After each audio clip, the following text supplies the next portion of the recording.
Yükseldirim seni Rabbim, azad olmuş kalbimine. Sevinirəm karşında ben seni, İnsan kılaskarım beni. Yükseldirim seni Rabbim, seni kalbimin asindir. Bağlandım sana hayatımla, İnsan kılaskarım Rabbim. Koyulsun sana göyle, sevana olan verenler.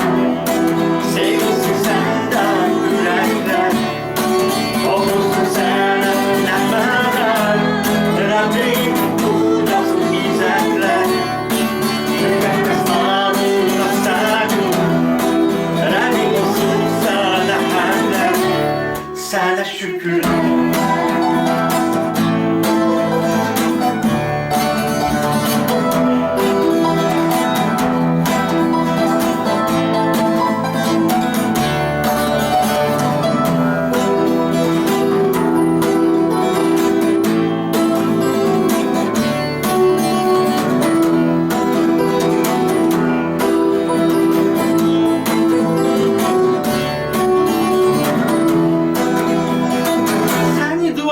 Aktarma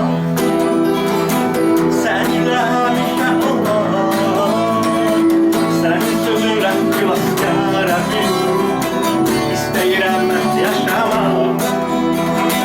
Yükseldirəm mən səsimi, kaldırıram əllərimi.